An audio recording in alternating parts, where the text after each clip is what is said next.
How do you say thank you for referrals? Today, I'm going to address this question looking at different sides of the aisle. Let's put it that way.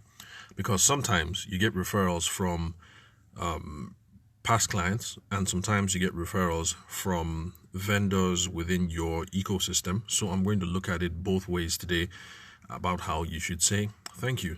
Now, let me start off with our brides and our grooms, or the parents of the bride and the grooms. Now, if someone that we've worked with previously who's been a customer makes a referral to us, well, there are different ways of looking at it. There are some industries that it's perfectly okay to give people a percentage or to try and give loyalty points or different things of that nature when you're dealing with previous clients that have referred you more business. So in that case, I think you'll have to take this on a case-by-case basis, and also maybe on an industry-by-industry basis, because I'm not quite sure if what works for wedding photographers is the same for wedding planners and the same for cake artists. So for wedding photographers, I have always assumed, I don't know, I've never tried this out. I have always assumed that if a previous bride brought me some business and I tried to give her a kickback, maybe let's say 10% of whatever it is business that she brought my way, I've always assumed that for wedding photographers that would be somehow, that would be icky. That would be, I think that's an icky proposition, because I think that when a bride or a groom refers business to her wedding photographer, I think it's because she was pleased with the overall experience and she trusts his skill, his expertise. I think the referral is done more on a personal nature, so I think it would be in poor taste to offer to give your bride a kickback. Like I said, I think those are the norms that operate when you're dealing with wedding photographers. I'm not sure if it's the same when you're dealing with wedding planners, cake artists, and the rest of you. So I guess for this one, we'll have to take it on a industry, or should I say sub-industry, since we're all under the umbrella of the wedding and event space. So I guess it would depend on what the norms are, the traditions are within your niche. But if you're a wedding photographer, I suspect it might not be a good idea to try and give your bride or your groom a kickback on any business that she brings your way. Now, so what are the options available to you now that we've gotten that out of the way, and assuming that the norms in your own sub-niche are the same as what applies for wedding photographers? Now, in that case, when people refer business your way, I think they do it because they've been pleased with your business, and also they're doing it for more, should I say, ulterior motives. So in those cases, not ulterior, altruistic. Yes, that's what I meant to say. They're doing it for altruistic motives. So in that case, when people make referrals to you, I believe that recognition and follow-up are the best ways to tell them thank you and to give them their reward.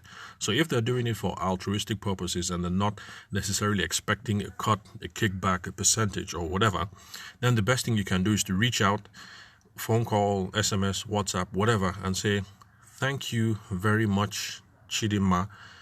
Your friend Ngozi called me concerning her wedding coming up on the 3rd of December. I really appreciate that you're putting the word out there for me. Thank you very much. I'll do my best to take care of her and to make you proud. So a simple message like that, acknowledging, I think is it's good.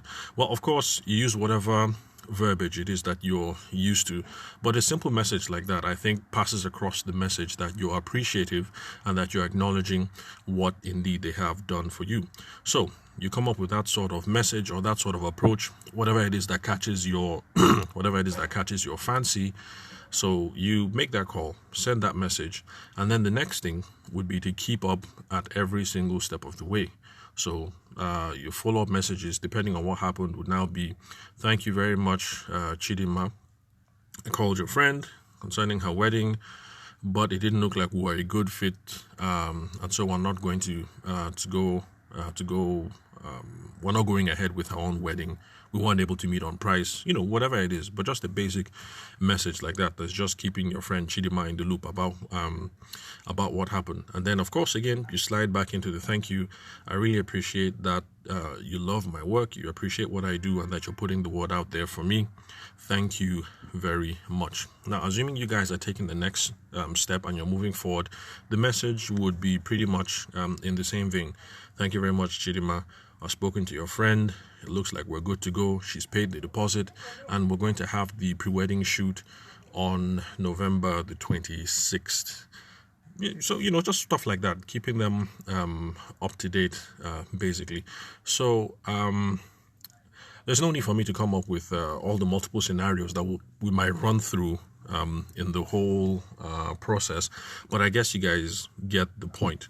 When people are making referrals for altruistic purposes, the best we can do is to say thank you, and also to keep them up to date about the progress that we're making with the client. And I think for we wedding professionals, especially for photographers, and for those of you whose business norms, business etiquette might be similar to what applies in the wedding photographer space, I think that will be okay. I think that'll be fine. On the other hand, there are some brides, and I've had only one, who at the end of everything was really happy and bowed and everything, and said, to give it a caveat, this bride was a professional makeup artist. So she was the one who brought it up, and she made it, even though she was cool with the service, she was the one who introduced the business element to it. And she said, you know what, you're really good. I'm going to send brides your way, and I expect that you give me a little something. And so we started the conversation of, what something is. She was looking at 10%. And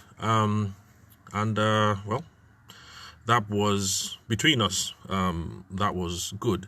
And at the time, it didn't feel unethical. It didn't feel icky. It didn't feel forced. I guess it's because she was the one who introduced the commercial element to it. But I'm going to assume, especially for wedding photographers, that if your bride refers you to someone else, it's probably because she really loves your work, and there's an element of altruism there. She thinks you're the bomb, and so she wants to do what she can do to support your business. Now, sorry, one moment, guys. Sorry about that. It was my son. I will have to wrap this up quickly so I can go and attend to him. Okay, now where was I? So that's where the motive is altruistic. Now, and I think we've exhausted what happens when we're dealing with brides. Sorry, one moment, guys. I will be back. I have to attend to this shortly. Yes, you can. Close the door.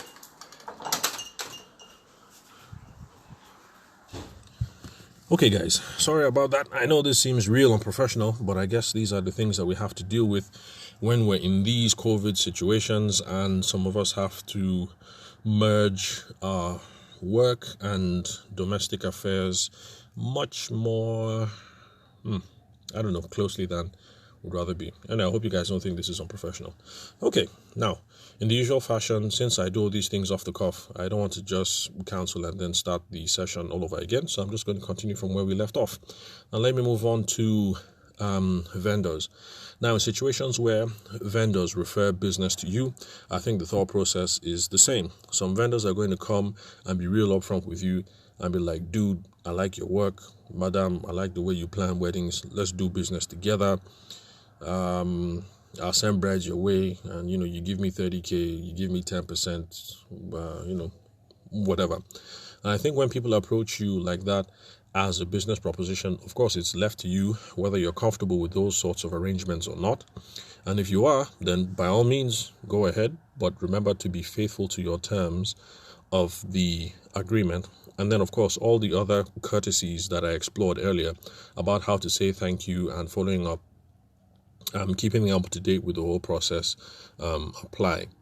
Although in my own case, in times past, I don't do this anymore. But in times past, whenever people wanted to enter into these sorts of arrangements with me, as a mark of good faith, I would also send over the invoice. As in, when I would send the invoice to the client, I would copy the other vendor as well, so that they know the total amount that we're dealing with. But that was back when I was still new to the game. I think now I've gotten quite a bit of trust from some other vendors, and so even when people have those sorts of relationships with me, it's not necessarily the case that I have to send over an invoice. When the time is right, I can just cut them their percentage, and all is well. All is good. But remember, stick to the terms of your agreement, because the wedding space is a very small space. So if you enter into these sorts of agreements with people, and your deal with them is 10% or 20%, and you send them less than the desired amount, after a while, they're pretty much going to find out what it is that you're doing, because it's a small space and people talk. And there's a famous case of the wedding photographer here in Abuja, who I think at the time used to charge close to $1 million or so, and he agreed one amount with the couple.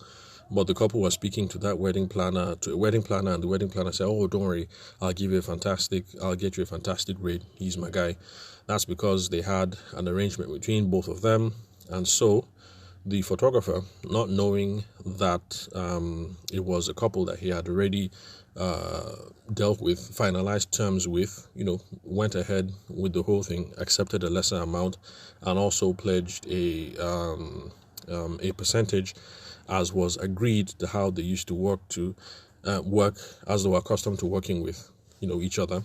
And then, of course, after a while, it came out, and of course this dude was not happy that he had agreed something close to $1 million with his clients, and then this wedding planner, who was supposed to be his friend,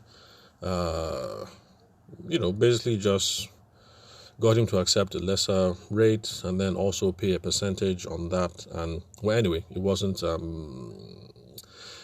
let's just say it didn't end too nicely. And I think some people had to mediate, mutual friends of theirs and stuff like that.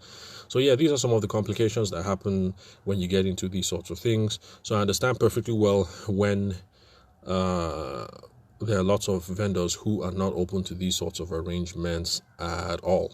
Some vendors will just tell you straight up, "Hey, I don't do these things. If I'm going to refer to you, it's because I think you're legit, and I think you're dope, and I think you deserve to handle that." So in that case now, where people are referring to you on purely professional reasons, or maybe there's some altruism involved because they're trying to support your business. Now the thought process is the same: rinse and repeat. Send the text message, make the phone call, say thank you, basically, and then keep them abreast of every single stage of dealing with the clients. And so long as you do that, you guys will be absolutely fine. So thank you very much for listening to the Sales for the Nigerian Wedding Industry podcast. I'm your host, Abuja-based photographer Tavishima Ayede. For questions, comments, inquiries, hit me up on email, ayede.taver@gmail.com. Thank you very much for listening, and I'll catch you guys on the next episode.